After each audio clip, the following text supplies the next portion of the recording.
RTGA, mieux qu'une chaîne, un monde. Journal de sport sur nos antennes. Bonsoir à toutes et à tous et soyez le bienvenu. Débutons ce journal sportif avec la poursuite du championnat national Illico Cash Ligue 1.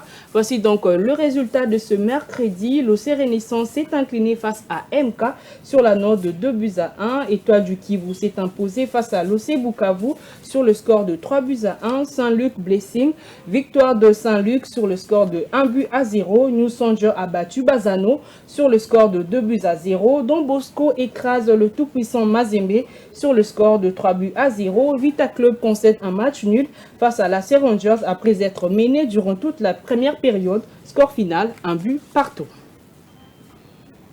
Et les résultats de ce mardi proposés par Passia Bangou, l'AS Maniema Union de Kindu a fait jeu égal d'1 partout face à l'OC Renaissance. Encore un autre trophée individuel pour le maître de jeu, Aloïs Sikatenda. Le milieu de terrain de MK vient d'être récompensé après un travail de titan, auteur d'un but et une passe décisive. C'est la 5e fois qu'un joueur de MK soit élu homme du match. C'est donc officiel pour la République démocratique du Congo qui fait partie de 2 barragistes le mieux placés au classement FIFA avec l'Irak et ne jouera donc un seul match au mois de mars 2026 pour espérer se qualifier à la Coupe du Monde 52 ans après. Désormais, la RDC occupe la 56e place au monde et 9e en Afrique.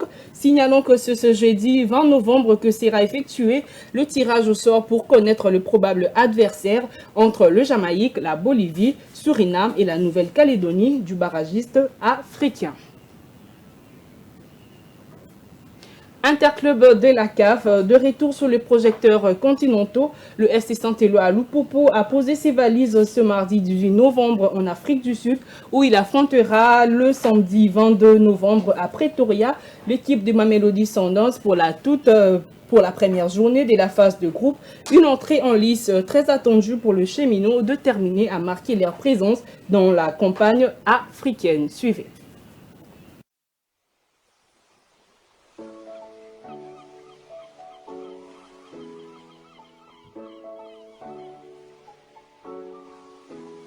Après un vol de plus de 2 heures depuis Lubumbashi, l'équipe a atterri sur le sol sud-africain, accueillie par une foule de supporters fervents. La fatigue du voyage a rapidement cédé la place à l'énergie communicative des fans, tandis que les visages des joueurs affichaient déjà une concentration et une détermination palpables. La scène à l'aéroport était digne d'une grande occasion. Des dizaines de supporters congolais résidant en Afrique du Sud s'étaient rassemblés pour accueillir leur star. Vêtus des couleurs traditionnelles, ils ont entonné des chants de soutien et agité les drapeaux, créant une ambiance festive et électrique. Cette démonstration d'affection a semblé revigorer les joueurs qui ont salué la foule avec des sourires et des gestes de remerciement. Malgré l'euphorie, l'objectif du voyage n'a pas perdu de vue. Derrière les sourires des circonstances, on pouvait lire sur les visages des joueurs une intense concentration. Les regards étaient déjà tournés vers le prochain match, la fatigue du vol effacée par l'envie de performer. Le voyage a renforcé le sentiment d'appartenance et la solidarité de l'équipe qui a ressenti le soutien inconditionnel de sa communauté.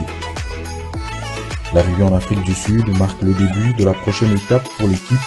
L'objectif est clair et le voyage n'a été qu'une parenthèse avant l'effort intense à venir. L'accueil des supporters a donné un élan de motivation supplémentaire à l'équipe qui sait que tout un peuple est derrière elle. La préparation va pouvoir commencer et les joueurs sont prêts à relever les défis.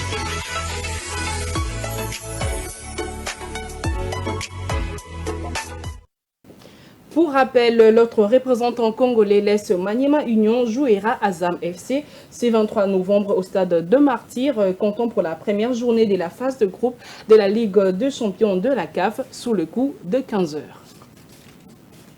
La Fédération congolaise de football association invite l'ensemble de médias à une conférence de presse ce jeudi 20 novembre 2025 à 13 h au siège de la FECOFA situé au 31 avenue de la Justice à Kinshasa, Gombe. Au programme de ce rendez-vous important, la publication officielle du programme et du calendrier de la Coupe du Congo 2025-2026 ainsi que la présentation du règlement de la 60e édition de la Coupe du Congo 2026. Notons que cette conférence marque le lancement officiel de préparatifs de l'une des plus prestigieuses compétitions nationales réunissant clubs, dirigeants et passionnés de football. D'une discipline à une autre, parlons à présent du judo. Kinshasa s'apprête à vivre au rythme du championnat international de jeunes de la francophonie en judo, un rendez-vous sportif majeur qui se tiendra le 5 et 6 décembre 2025 au complexe sportif Tata Raphaël. Cet événement d'envergure réunira de jeunes judokas issus de plusieurs pays francophones déterminés à défendre leurs couleurs et à offrir un spectacle de haut niveau entre talent, discipline et esprit de fair play. Cette compétition promet de combats intenses et un moment fort pour la jeunesse sportive. Rendez-vous donc au stade Tata Raphaël pour célébrer le judo, la jeunesse et la francophonie. Volleyball à présent, championnat de club de volley CAFB zone 4, seniors, dames et messieurs. L'équipe de VC La Loi s'est fixe un objectif, celui de ramener le trophée au pays. Tout est prêt pour le club de la capitale qui affûte les armes au gymnase de la police nationale congolaise en préparatif de cette messe continentale qui se pointe à l'horizon. Suivez donc plus de détails. D'abord, d'abord la compétition. On a travaillé, parti jouer technique et tactique, c'est-à-dire on a un peu corrigé défaut, on a remarqué, on a joué mais pas tellement bien. On a une posture défensive, posture défense haute, et puis toi système Ming sur posture défense base, pour baser Ming dans la livraison. On a beaucoup de gâchettes à la livraison, par rapport à ça on a travaillé ça pendant des séances aussi ici, pour ranger pour la livraison. Ensemble, toi déjà prêt, on pense qu'on a préparé presque un mois et demi. On a déjà prêt pour entamer quand même compétition zone 4. Là, je suis quand même sur compétition les camarades. Avec quand même la fin de travailler pour ça bonne résultat, madame. C'est possible. Pourquoi on a travaillé? On travaille par rapport à ça. On est toujours que nous on a d'abord pour nous jouer, pour nous coupe. But au long là, donc le comité a fait un effort quand même équipé déplacé. Alors tout ça conscient au niveau de la staff, au niveau de jouer, tout qui nous travaille pour nous coupe. C'est la fin de ce journal de sport. Merci à toutes et à tous de l'avoir suivi. Bonne suite de programme sur nos antennes. Au revoir.